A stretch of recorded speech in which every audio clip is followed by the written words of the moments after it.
The first encounter between John Smith and Emily Johnson began with her audaciously sneaking into his apartment and climbing into his bed. John, known for his casual flings, preferred living on the ground floor to avoid complaints from neighbors about noise. This made it easier for Emily to break in through the window. Emily lay naked on his bed, covering herself with a blanket as she heard the door open. John's footsteps paused as he entered the bedroom. Emily Johnson, how did you get in here? Are you out of your mind? Get off my bed right now. He pulled back the blanket, revealing Emily lying there, completely exposed. She looked at him, waiting for his reaction. Say what you want. Even if you think I'm selling myself, I won't charge you a penny. You can have me for free. Do whatever you want with me. John pushed her down, pinning her beneath him. Although his body's reaction was evident, there wasn't a trace of desire in his eyes. He slapped her across the face, making her head turn to the side. Do whatever I want with you? Is this what you mean? Emily's cheek burned with pain, but she still smiled coquettishly. Of course. Tonight, I'm in your bed, so I'm yours. You can do whatever you want with me. John bit her ear and pinched the soft flesh on her body, struggling to control his breathing. You're really low, just like everyone says. Despite feeling utterly degraded, Emily tried her best to please him. John, surprisingly enthusiastic, held a cigarette in one hand and wrapped the other around her afterward. Selling yourself to me? How much? I don't want your money. Really? Don't sell yourself anymore. I'll take care of you. How about that? If I said I'm not what people say I am, would you believe me? John laughed mockingly. Don't think I can't tell. You're not a virgin. If you're not selling yourself, then who did you give your first time to? If I said I don't know, would you believe me? This was Emily's first time with John Smith, but it wasn't her first time. She really didn't know who she gave her first time to, just as she didn't know what she did wrong to end up in this situation. Emily's hair was yanked painfully by John. Really? You've done well to please me. Don't sell yourself anymore. I'll take care of you. How does that sound? If I told you I'm not what people say I am, would you believe me? Don't think you can fool me. You're not untouched. If you're not selling yourself, then who did you give your first time to? If I said I don't know, would you believe me? This was Emily's first time with John Smith, but it wasn't her first time altogether. She truly didn't know who she had given her first time to. Just like she didn't know what she had done wrong to end up in this inescapable situation. The tension in the room was palpable as he pulled my hair.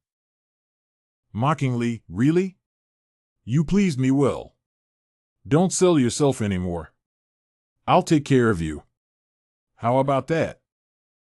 I lifted my head to ease the pain from my hair being pulled. Serious. If I said I'm not what people say I am, would you believe me? Mockingly, don't think I can't tell. You're not a virgin. If you're not selling yourself, then who did you give your first time to? Whispering. If I said I don't know, would you believe me? This was my first time with John Smith, but it wasn't my first time. Who did I give my first time to? I really don't know. Just like I don't know what I did wrong to end up in this situation, trapped in a mire I can't escape. Honestly, my life at school was beyond miserable. My family was wealthy, but I didn't get a single penny from them. My tuition was covered by student loans, and I survived on part-time jobs. From Monday to Friday, I worked at a noodle stall in the cafeteria for an hour and a half every day, earning 500 yuan a month plus a free meal. On weekends, I tutored and handed out flyers to earn a meager allowance. Since John Smith started supporting me, I had to give up my weekend jobs to deal with him, which significantly reduced my income. Apart from working, I spent all my time studying, sleeping only 5.5 hours a day. It was tough, but I relished it. I planned to apply for an exchange program in South Korea, fully funded, and only the top students could get this opportunity. I wanted to leave this place, so I had to seize this chance. While working at the noodle stall, I wore a mask and a hat, covering myself completely so those who bullied me wouldn't recognize me. But even if they did, it probably wouldn't matter. John Smith said he would protect me. I guessed he had said something to Sophia Brown because she had been quiet for a long time. She and her followers hadn't bothered me for a while. That day, there weren't many people at lunch. It was the height of summer, and the kitchen was steaming hot. I couldn't stand the heat anymore and took off my mask for a few minutes. In those few minutes, Jessica Davis, one of Sophia Brown's followers, recognized me. Look who it is. Emily Johnson. Everyone, don't eat anything she touched. Her words drew the attention of everyone in the cafeteria. I watched through the glass as people pointed and whispered about me. Really? That's Emily Johnson? I heard she's pretty. Why is she doing this? Has anyone been with her? How was it? Wouldn't she have diseases? Should we pool our money and try her out? Male and female voices, high and low, mingled and overlapped, drowning me in a sea of judgment. The voices seemed both clear and meaningless, flowing past my ears. I was used to it. I didn't care anymore. Suddenly, a bottle of cola flew at Jessica, knocking her down. Everyone turned to look, and John Smith walked over. I knew he never ate in the cafeteria, so I felt safe working there. I didn't know why he was there that day. Jessica probably thought he wouldn't come, so she dared to cause trouble, hoping to impress Sophia Brown. Jessica tried to get up, but John Smith, not caring that she was a girl, stomped on her head and ground his shoe into her hand, making her cry out in pain. Swallow back what you just said. If I hear anyone talking about her again, you'll regret it. If you don't want to lose an arm or leg or not graduate, try it. And tell Sophia Brown, Emily Johnson is under my protection. If she bullies Emily again, she's going against me. Got it? John Smith lifted his foot, and Jessica nodded fearfully before scrambling away. He walked to the stall and knocked on the glass. Come out. I'm not off work yet. Then give me a bowl of noodles. So I quickly prepared a bowl of noodles for him.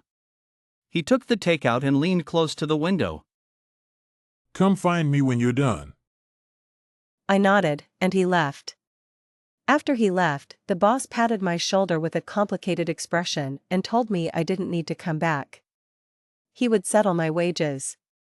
Of course, after such a scene, who would dare hire me? My life just got harder. I took off my uniform and walked out. People in the cafeteria still glanced at me, but no one dared to talk about me. I walked out of the cafeteria and saw John Smith sitting on the steps, smoking, still holding the noodles. Give it to me. I'll throw it away. Why throw it away? I haven't eaten yet. Don't you never eat cafeteria food? I haven't tried it. Thought I'd give it a go. Hopeful, what are you trying to prove? My friend said you were working in the cafeteria. I didn't believe it, but here you are. No matter how much you cover up, I can tell it's you. I give you so much money, and you don't want it. Instead, you're happy being cheap labor. What are you trying to prove? I told you I wouldn't take your money. I have to live somehow. My family doesn't give me money. How else can I get by without working? He looked surprised. Sophia Brown is your sister. Her family is your family. They're rich. How come she lives well, and you don't get a penny? Living off this? Now I don't even have this. The boss fired me. I didn't want to cry. I thought I was strong enough, but I couldn't stop the tears. It wasn't just about the 500 yuan. It was about how every time I tried to get on track, Sophia Brown and her cronies would rush to destroy everything, leaving me with nothing. Despair. Utter despair. But John Smith wouldn't like a crying woman, so I wiped my tears and laughed through them. He wiped my face roughly. Why are you crying? How much did the noodles pay you? 300? 500? I'll give you 10 times, 100 times that. With me, you can have as much money as you want. Serious? Haven't you eaten lunch? Eat this. I'd been working there for 2.5 months, eating these noodles every day for lunch. They're free. I'm sick of them. I feel nauseous just looking at them now. He was stunned for a moment, then laughed loudly, putting his arm around my neck and taking me to his favorite private restaurant, ordering a table full of dishes. I shamelessly and greedily ate. It was the most sumptuous meal I'd had since starting college. I couldn't eat that much, but I forced myself to. Eating fills you with dopamine, making you happy. The brain remembers that feeling.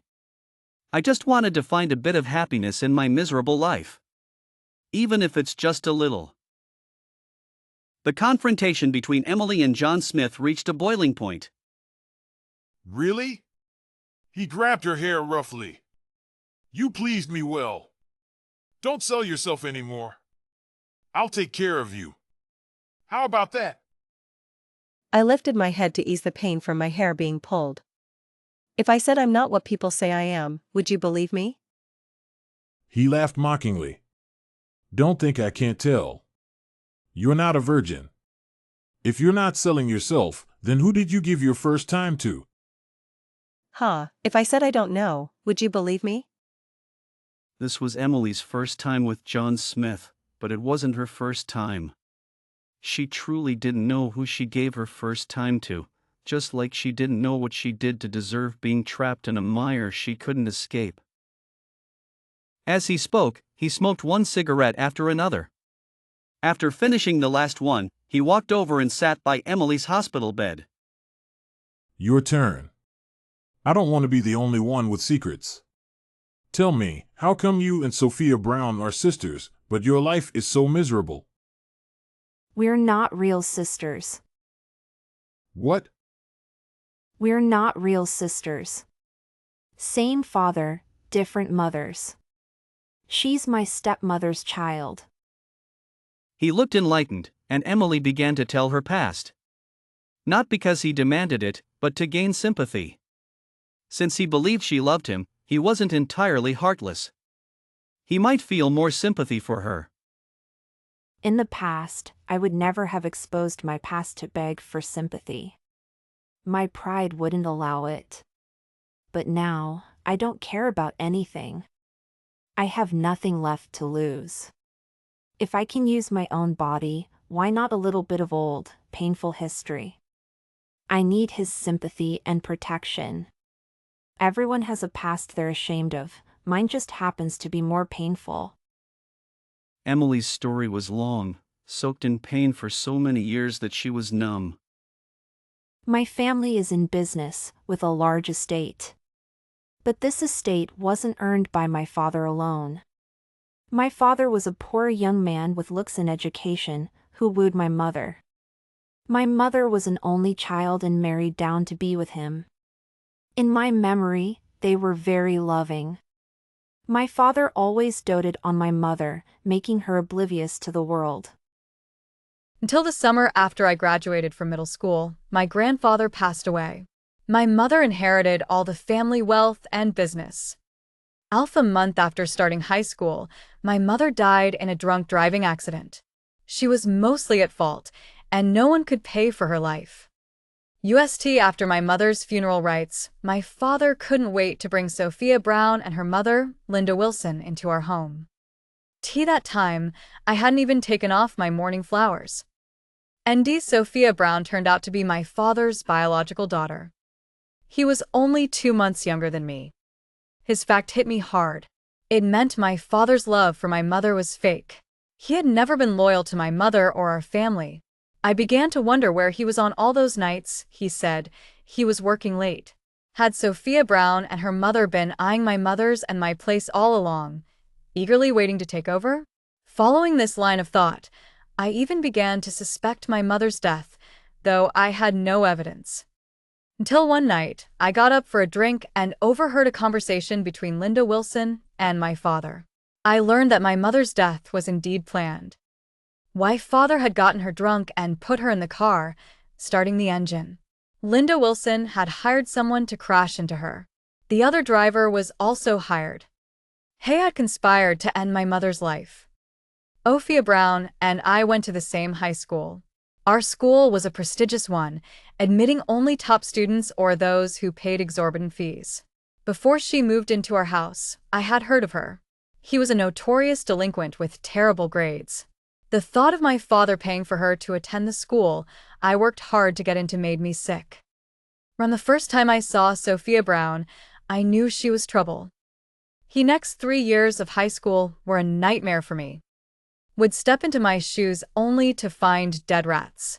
Everyone at home knew it was Sophia Brown, but had no proof. She acted innocent at home, saying the rats must have eaten poison and crawled in. He disgusted me more than the dead rats. Would find live cockroaches at the bottom of my rice bowl. My pencil case would be filled with wriggling maggots.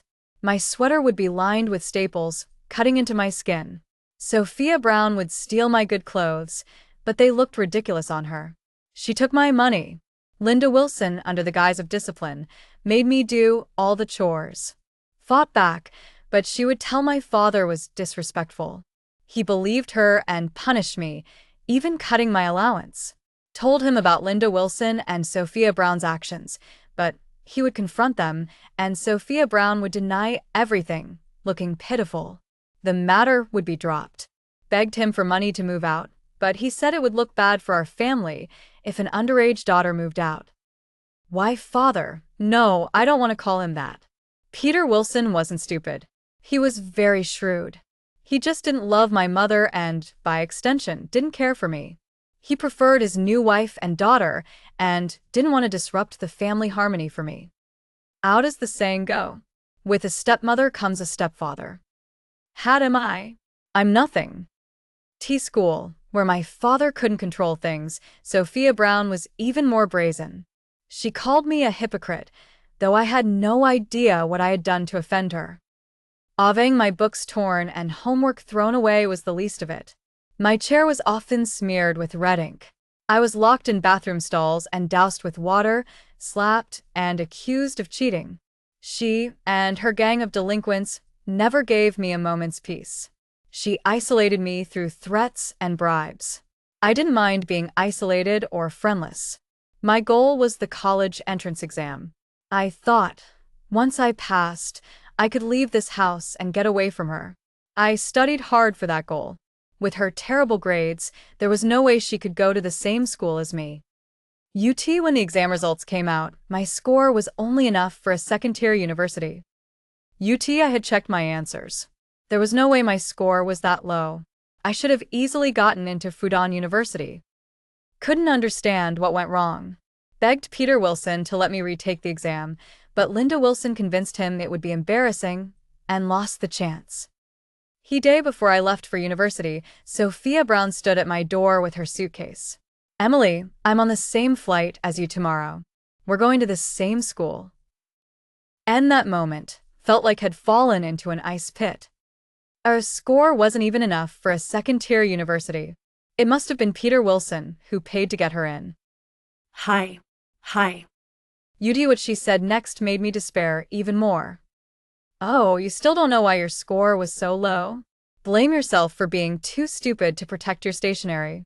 I replaced your 2B pencil leads with regular ones. None of your multiple-choice answers were scored. Surprise? If I were you, I would have ended her on the spot. What were you thinking? I was thinking, even if I could only go to the school, I still had a chance. I could still go to graduate school, which isn't something you can buy your way into. No matter how she tormented me, I couldn't give up on my life. His expression was unusually serious. So what do you call this now? Isn't this giving up on your life? I'm not selling myself. That's a rumor Sophia Brown spread. People don't care if it's true or not. He grabbed her chin. If it's just a rumor, who did you give your first time to? This is a nightmare that still wakes Emily up in the middle of the night. She was dragged into an alley by a man she didn't know. No matter how much she cried and begged, he didn't let her go. In the darkness, she didn't even see his face. As he left, she heard Sophia Brown's voice. Your face is naturally seductive. John Smith felt sorry for you just by looking at you, and you think you deserve to be with him? John Smith is the one I like. How dare you try to seduce him? Ha ha ha ha ha. At the time, I thought John Smith had at least saved me from being beaten. I never expected it to lead to this. I hated him, and I hated Sophia Brown. But I only told John Smith that Sophia Brown had someone assault me without explaining why. Didn't you report it to the police? I did. She no longer had the strength to fake a smile, her expression cold and numb. The surveillance didn't capture his face or where he went. Sophia Brown had an alibi. I couldn't remember his face. Reporting it didn't help. What could I do? What else could I do? John Smith stared at her for a long time, then suddenly patted her head. He had never done anything so affectionate before. Emily, you saved my life. I won't forget that. Just wait. The tension in the room was palpable as he grabbed my hair. Really? You've pleased me well. Don't sell yourself anymore. I'll take care of you. How about that? I lifted my head to ease the pain from my hair being pulled. If I said I'm not what people say I am, would you believe me? Don't think I can't tell. You're not a virgin. If you're not selling yourself, then who did you give your first time to? If I said I don't know, would you believe me? This was my first time with John Smith, but it wasn't my first time. Who did I give my first time to? I really don't know. Just like I don't know what I did wrong to end up in this situation, trapped in a mire I can't escape. Really? He grabbed my hair. You pleased me well. Don't sell yourself anymore. I'll take care of you. How about that? Relieved, if I said I'm not what people say I am, would you believe me? He laughed derisively. Don't think I can't tell. You're not a virgin. If you're not selling yourself, then who did you give your first time to? Defiant, if I said I don't know, would you believe me? This was my first time with John Smith, but it wasn't my first time. Who did I give my first time to? I really don't know. Just like I don't know what I did wrong to end up in this situation, trapped in a mire I can't escape. The tension in the room was palpable as he grabbed my hair, his eyes gleaming with a strange intensity. Really? You pleased me well. Don't sell yourself anymore. I'll take care of you. How about that? I lifted my head to ease the pain from my hair being pulled. If I said I'm not what people say I am, would you believe me? He laughed mockingly. Don't think I can't tell. You're not a virgin. If you're not selling yourself, then who did you give your first time to? If I said I don't know, would you believe me? This was my first time with John Smith, but it wasn't my first time. Who did I give my first time to? I really don't know. Just like I don't know what I did wrong to end up in this situation, trapped in a mire I can't escape. Summer vacation arrived shortly after that. Emily didn't go home and stayed there instead. For almost 3 months, John Smith didn't come by, as if this place was hers now. Aunt Margaret continued to come by 3 times a day to cook meals. Malie decided not to go out, focusing on her studies and sending out applications. She did quite well in her final exams and felt confident about studying abroad. As the new school year approached, she received a call from Peter Wilson, asking her to come home. Suspicious, She still went back after Peter transferred 100,000 yuan to her account. His voice on the phone sounded old and tired. For the sake of the money, Emily went back. However, her timing wasn't great.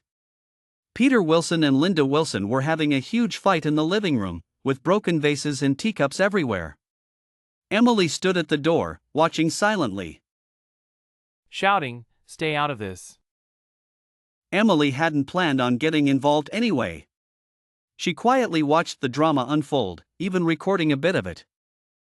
Peter Wilson was hitting Linda with a belt, cursing as he did.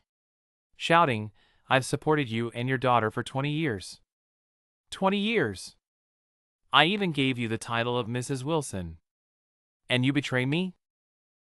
John Smith hadn't shown up for almost 3 months. Could it be he was the one she was with? Shouting, "I bet that little brat isn't even my daughter. How could you be so low? A woman who sleeps around." Linda Wilson finally fought back. Angry, no matter what, you can't doubt Sophia's paternity. She's your biological daughter. Shouting, "I don't trust you anymore.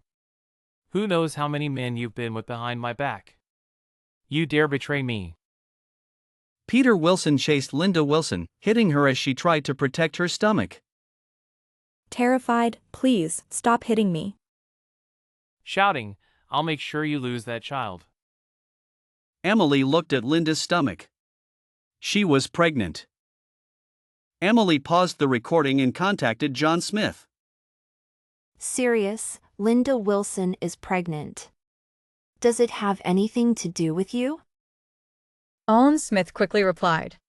Serious, it's mine. Why not let that old woman give birth? If she does, it'll be your brother. Emily put away her phone. Peter Wilson was kicking Linda Wilson's stomach hard, and blood was flowing down her legs to her ankles. Emily wondered why Sophia hadn't come out to protect Linda. She went to the kitchen and found Mrs. Thompson. Serious, Mrs. Thompson, where's Sophia? R.S. Thompson looked at her, a bit guilty. Shy. Miss Sophia went to the hospital for a checkup. She won't be back for a while. Emily nodded and immediately messaged Sophia to come back. When Sophia heard her mother was in trouble, she rushed back in a panic. Sophia arrived just in time to see Linda unconscious on the floor, bleeding, while Peter, like a madman, was still hitting her, even lifting a chair to smash her. Sophia panicked and impulsively grabbed a kitchen knife, charging at Peter. Stab him, stab him, stab him to death. But Peter was a grown man. He easily grabbed Sophia's arm, took the knife from her, and pushed her to the ground, right next to her mother. Emily recorded almost the entire scene. It was fascinating, a truly spectacular show. Peter suddenly seemed to age 10 years, sitting on the sofa, chain-smoking in the dark. As Emily moved to go upstairs, he called out to her. Sad, Emily. He had always called her by her full name. She turned her head, waiting for him to continue. His eyes were slightly wet. Sad, Emily, I'm only left with you. Malene nodded indifferently and went upstairs to her room. She took out her phone, ready to rewatch the drama, but saw a message from John Smith. Serious, I sent that old woman's pregnancy report to your house. How's the chaos? You didn't even need to lift a finger to provide evidence. Emily, I'll do anything you ask. I can even do better, more thoroughly, more ruthlessly than you want. Is it enough? Is this enough? You can't leave. You can't go abroad. You'll never leave me. Emily thanked him. He did better, more thoroughly, more ruthlessly than she wanted. Then she blocked him. The thought of never having to serve him again, and probably not having to see Linda Wilson and Sophia Brown anymore, made her genuinely happy. Never leave him? I never intended to spend my life with him from the start. How ridiculous. How could someone whose life had been trampled into a mess ever fall in love with someone who treated others so cruelly? Emily turned off her phone and had a good night's sleep. She didn't dream at all and slept soundly until morning. She had never slept so well before. She felt like her life had been reborn. All traces of Linda and Sophia disappeared from the house. They were kicked out of the Wilson family. They deserved it. The room was filled with tension as he grabbed her hair, his tone mocking and cruel. Really? You pleased me well. Don't sell yourself anymore. I'll take care of you. How about that? She lifted her head to ease the pain from her hair being pulled. If I said I'm not what people say I am, would you believe me? Don't think I can't tell. You're not pure. If you're not selling yourself, then who did you give your first time to? If I said I don't know, would you believe me? This was her first time with John Smith, but it wasn't her first time. Who did she give her first time to? She really didn't know. Just like she didn't know what she did wrong to end up in this situation, trapped in a mire she couldn't escape. Sometimes, a problem won't let you go easily. It will keep reappearing, entangling itself in your life until you can't avoid it anymore. Then, like an octopus, it will cling to you, draining your very essence, dragging you down with it. For me, John Smith was that problem. When I rented an apartment near the company, I was actually trying to avoid him. He was the kind of person who would agree to anything when happy but would want to hurt someone when angry. He liked to take things to the extreme, both split and obsessive. I blocked him, unsure of what he might do, so the best way was to hide until he gave up, until he forgot about me. But I didn't expect him to find the apartment I rented. I worked overtime until 10:30 p.m. and returned to the old apartment I rented. The dim hallway's voice-activated light was broken. I turned on my flashlight and carefully walked up. Just a few steps from the door, I reached for my keys when a hoarse voice came from the darkness above. Emily Johnson. No, it's Emily, right? Did you think I wouldn't find you hiding here? The voice was too familiar. I nearly fell down the stairs. I raised the flashlight and saw John Smith leaning against my door, looking at me coldly, as if he could tear me apart at any moment. I need to go home and rest.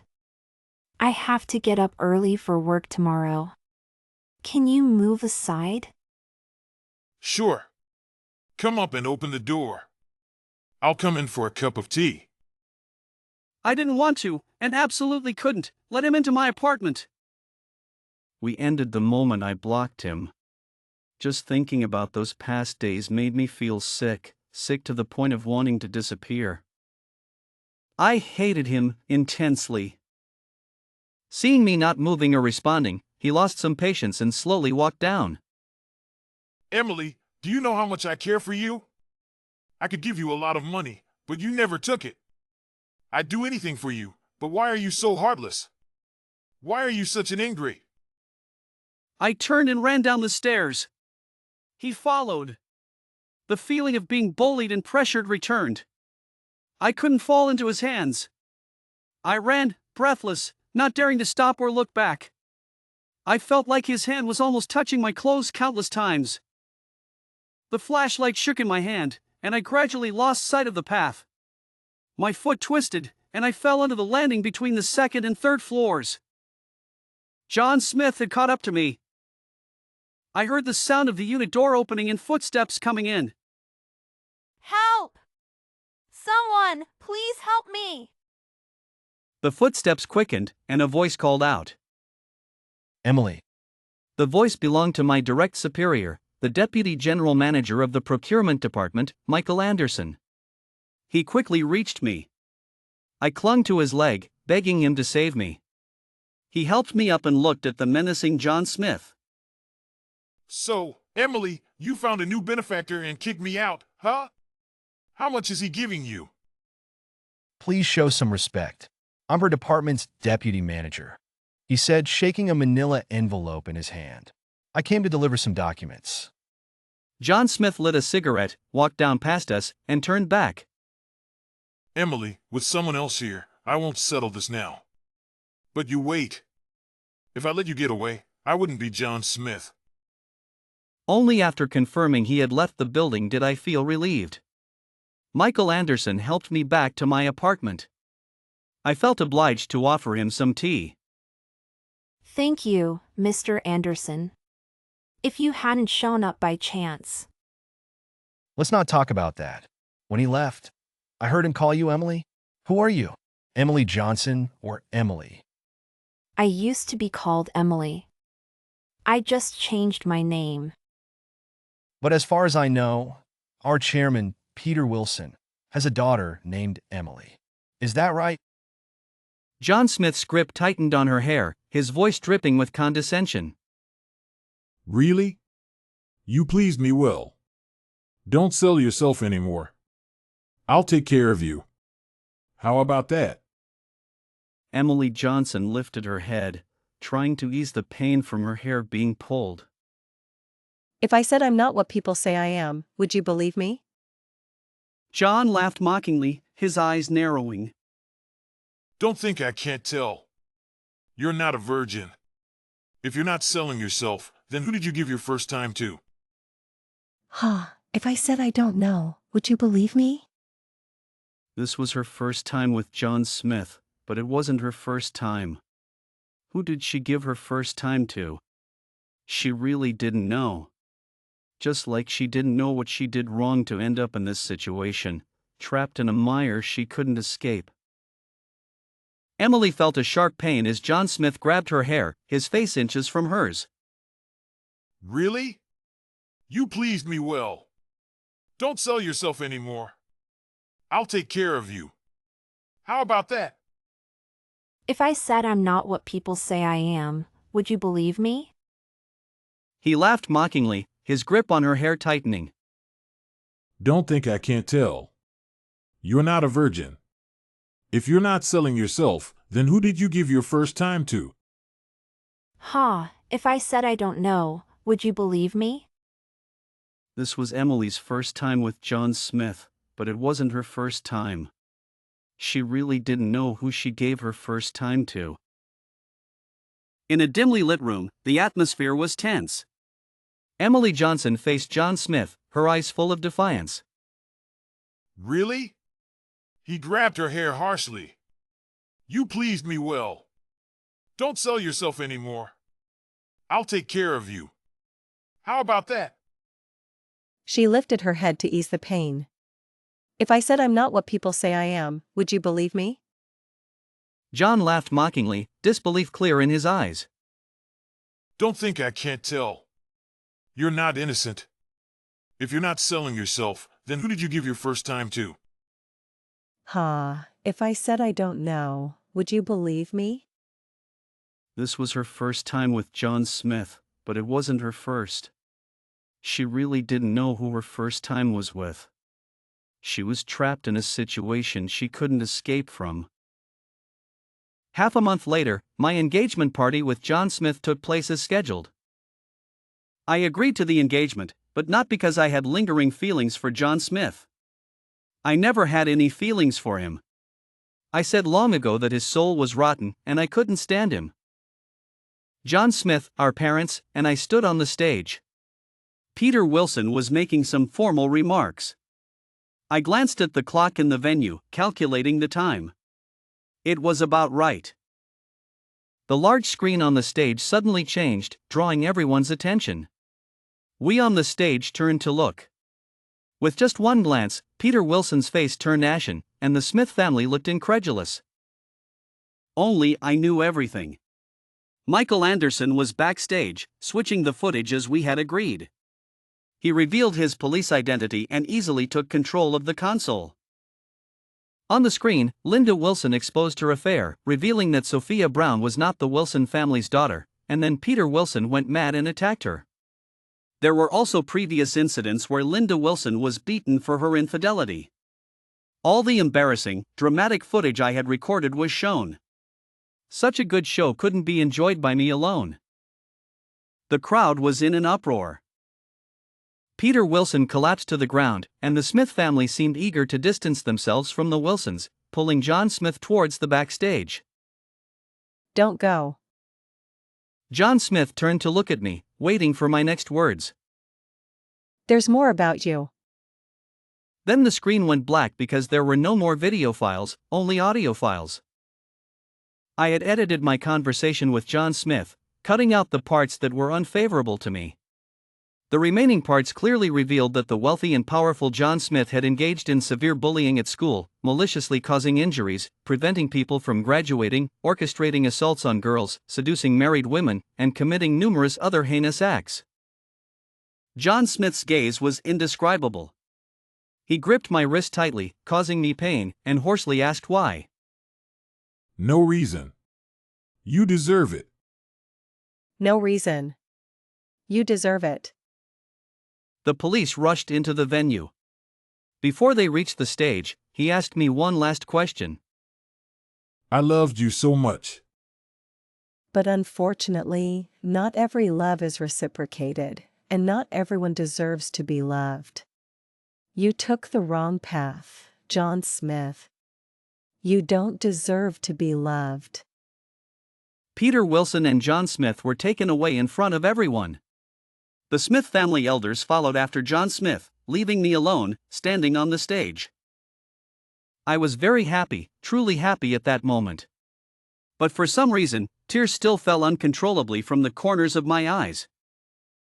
No matter how much I did, what was lost could never be regained.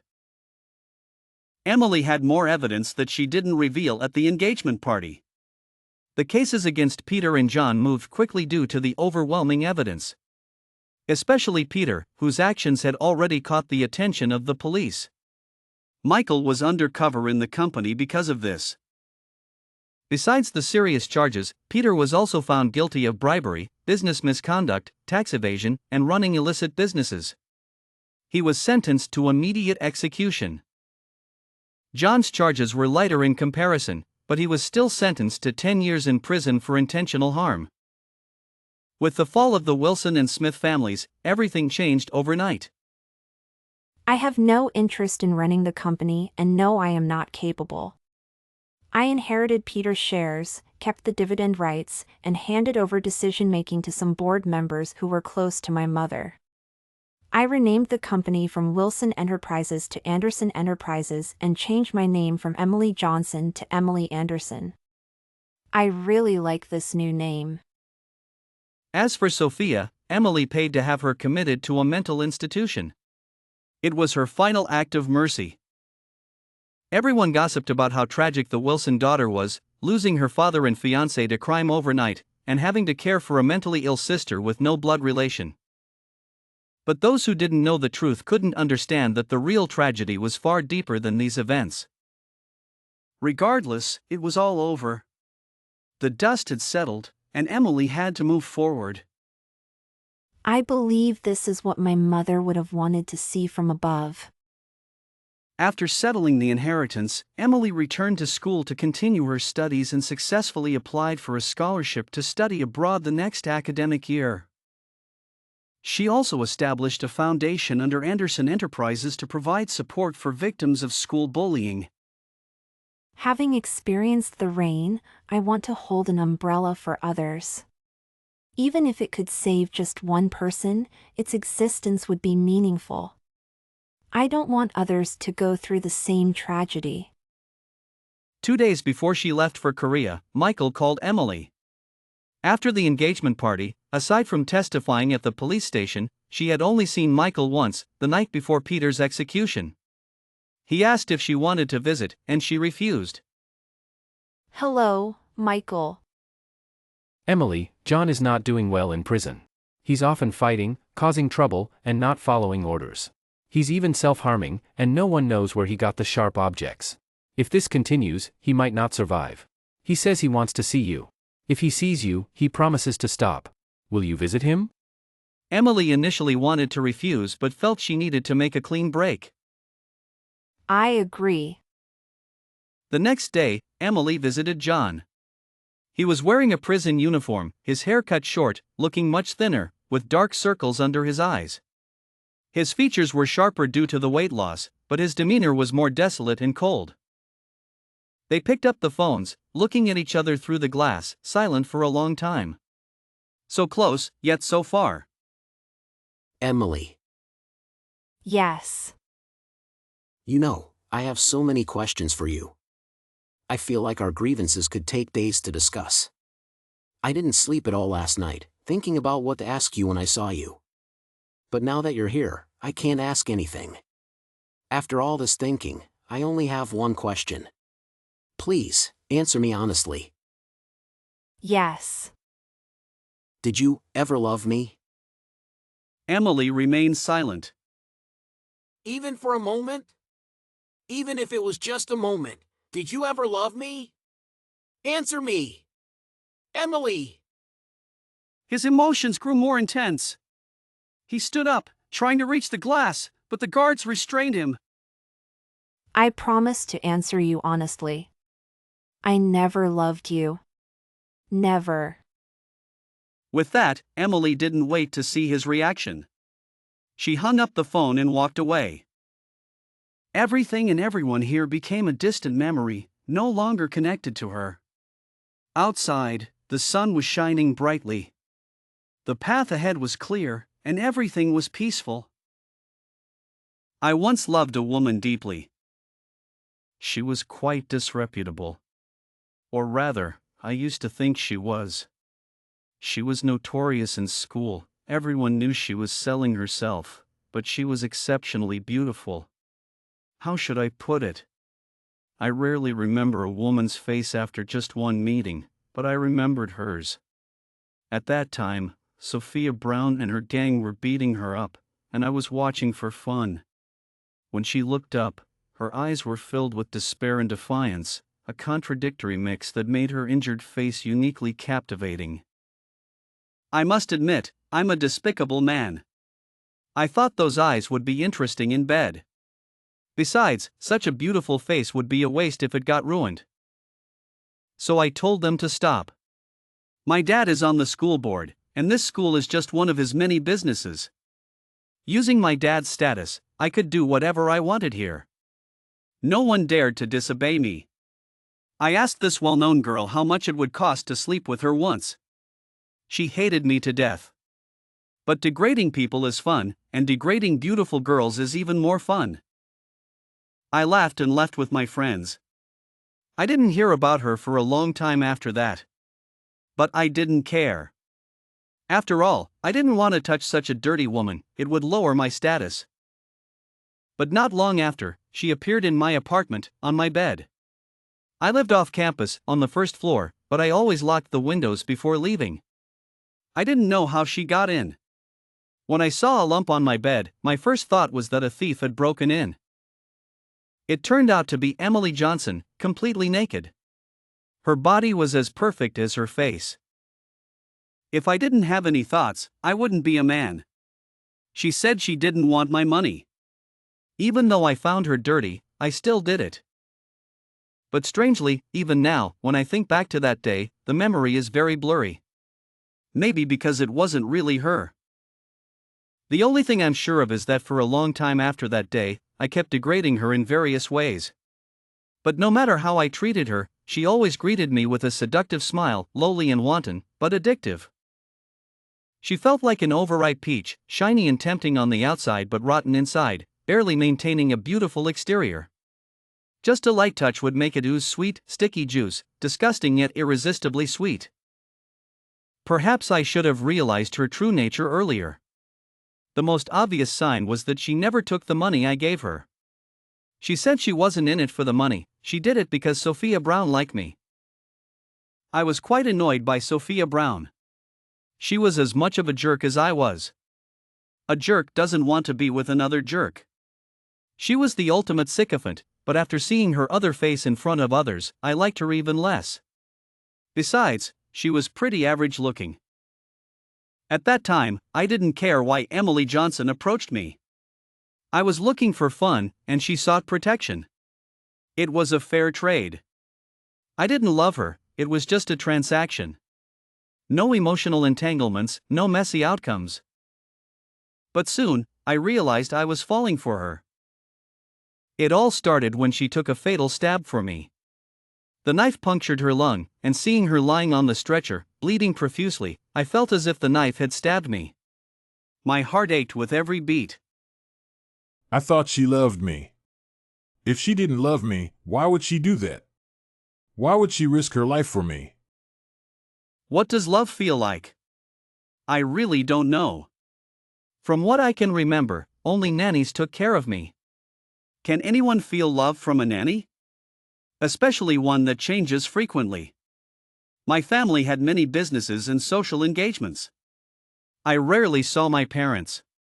In elementary school, I sat in the chauffeur-driven luxury car, envying other kids whose parents walked them home. It sounds pretentious, right? But what you can't have is always the best.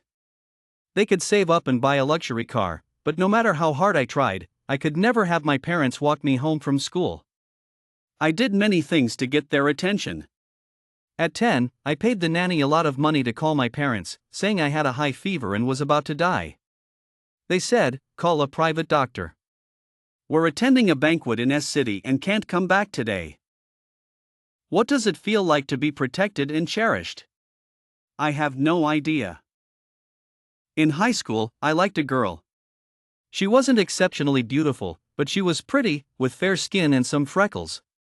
When I had a stomachache at school, she gave me her milk and said, "I'll ask the teacher to let you go home and rest. You can't go on like this." Then I fell for her and got together with her. Looking back, it was foolish. It was just a sentence, and it had an ulterior motive. I spent all the money I could use to buy her a six-figure jewelry set. I jokingly told her I was broke. She quickly broke up with me. I was confused. Was I really that unworthy? Was money that important? For those without money, maybe it is. But is it so important that you would pretend to care for someone you don't like, creating a false sense of being loved? I just wanted to be loved, but the result was truly sad. So, in front of the whole class, I gave that jewelry set to her chubby deskmate. Her face turned pale, and after school, she messaged me, saying she was just angry and asked if we could get back together. I told Emily Johnson this story in the hospital, but I left out the ending. I asked her if it was true that as long as I had money and gave her money, anything was possible. At first, she pretended it wasn't, but eventually, she admitted it. So I found 5 thugs I hung out with. I knew they were only after my money. If I had no money, they'd be the first to trample me. But in this world, money talks. I had them gang up on that girl, then gave her a bank card with 400,000 yuan. I squatted in front of her and asked, "As long as there's money, anything goes, right?" She cried miserably, but I didn't feel sorry for her. I thought she deserved it. Her biggest mistake was deceiving me. I don't know why I told Emily Johnson so much that day. The girl in high school pretended to care and said she loved me, but it was fake. Emily Johnson never cared about my life or said she loved me, but she almost died for me. I believe actions speak louder than words. I believe Emily Johnson loved me. So Emily Johnson told me her story. When she talked about it, she was mostly expressionless, except for occasional forced smiles. She was nothing like the seductive, smiling girl I usually saw. But I had already noticed she didn't really like to smile. I promised to protect her, so I went to the cafeteria where she worked. She was covered up, silently making noodles, her eyes filled with disdain for life and a struggle to endure. When Jessica Davis harassed her, cursing her harshly, everyone pointed fingers at her, but she just silently watched Jessica Davis, everyone, and the world through a glass window. She seemed very different. At that moment, I felt she was observing and judging the world through the glass as it judged her. She wasn't the overripe peach I thought she was. She was much calmer than I imagined. Even though she didn't admit she loved me, I thought it was okay. I knew her well. She was naturally calm, so it made sense for her to be stubborn. As long as I knew she loved me, it didn't matter if she never said it. I just needed to know she loved me. I said I wanted to repay her for saving my life, but I just wanted to do something for her. So I had Sophia Brown gang raped, just like in high school. But this time, I went further. I ordered them to ruin her, carve words into her body, take nude photos, and spread them around. I wanted her to be utterly disgraced. Only then could I compensate Emily Johnson. I helped her with whatever she wanted. I helped her get revenge on Sophia Brown. I spread the news about Sophia Brown far and wide, even to her hometown. I secretly dealt with many people who slandered her. She became the woman I wanted to protect. I couldn't allow anyone to speak ill of her. The most outrageous thing I did was sleep with her stepmother, a 44-year-old woman. I played with that old woman for 2 months and even got her pregnant. Then I sent the pregnancy report to her home. I heard she was beaten, had a miscarriage, and was kicked out. But honestly, it wasn't my fault. She wasn't a good person. The first time I saw her, she was at a club with 7 young men, indulging herself. She was an old woman who couldn't live without a man. She was well maintained, but I still found her disgusting. The thought of her sleeping with countless men made me sick. When she got pregnant, I quickly distanced myself. Even though it was disgusting, I did it because Emily Johnson said she would leave if Linda Wilson and Sophia Brown didn't leave the house. I knew Emily Johnson's nature. She was the calmest and most ruthless person. Even if she loved me, she would leave me for Korea. I couldn't allow that. I couldn't let her go. So I could do anything, even sleep with an old woman. But I never expected that after I succeeded, I would lose contact with Emily Johnson. She dumped me. Realizing this, I almost went crazy in my apartment, smashing everything I could. I could do anything for her. Why did she leave me? After much effort, I found out where she went. I blocked her at her old house. She had changed her name, dropped out of school, and worked at her family's company. It seemed she was doing better after those 2 women left. And then? Did she leave me because she was doing better? Why does everyone treat me this way? I had to ask her. You are the kind of person I despise the most. Could she really be so intimate with me in bed and take a knife for me? I didn't believe it. I knew she was just being stubborn. I thought for a long time and concluded that she just wanted to escape her disreputable past, including everyone from that past. So she hardened her heart against me. If I appeared before her in a new light, she would accept me again. So I facilitated the marriage alliance between the Smith and Johnson families. At that time, I was a strong marriage partner, no longer the person who witnessed her humiliation.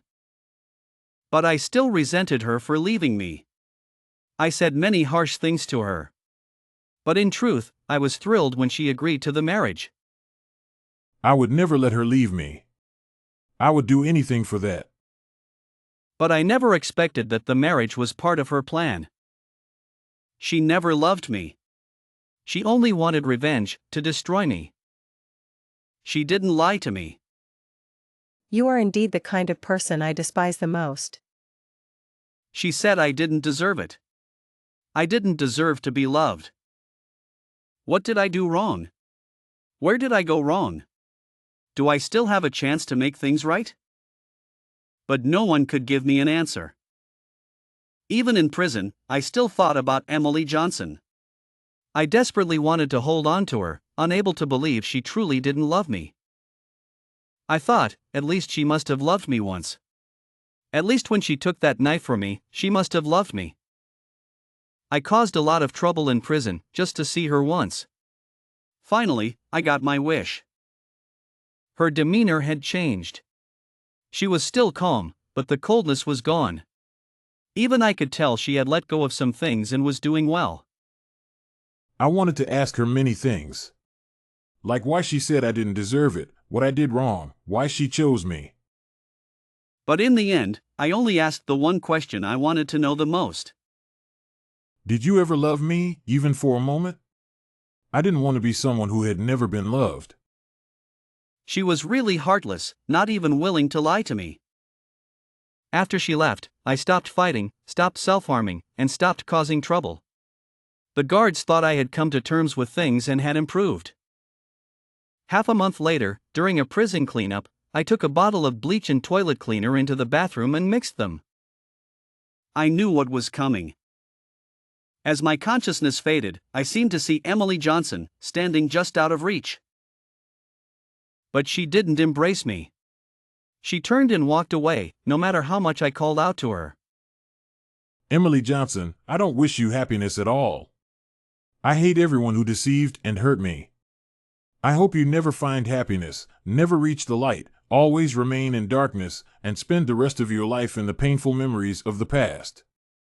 I hope there's always a place for me in your heart, even if it's just disgust and hatred. If there are ghosts in this world, I hope I can haunt you after I die, dragging you into the mire where only I exist, never letting you find happiness that I can't have. Because I hate you. This life is already like this, with no way back.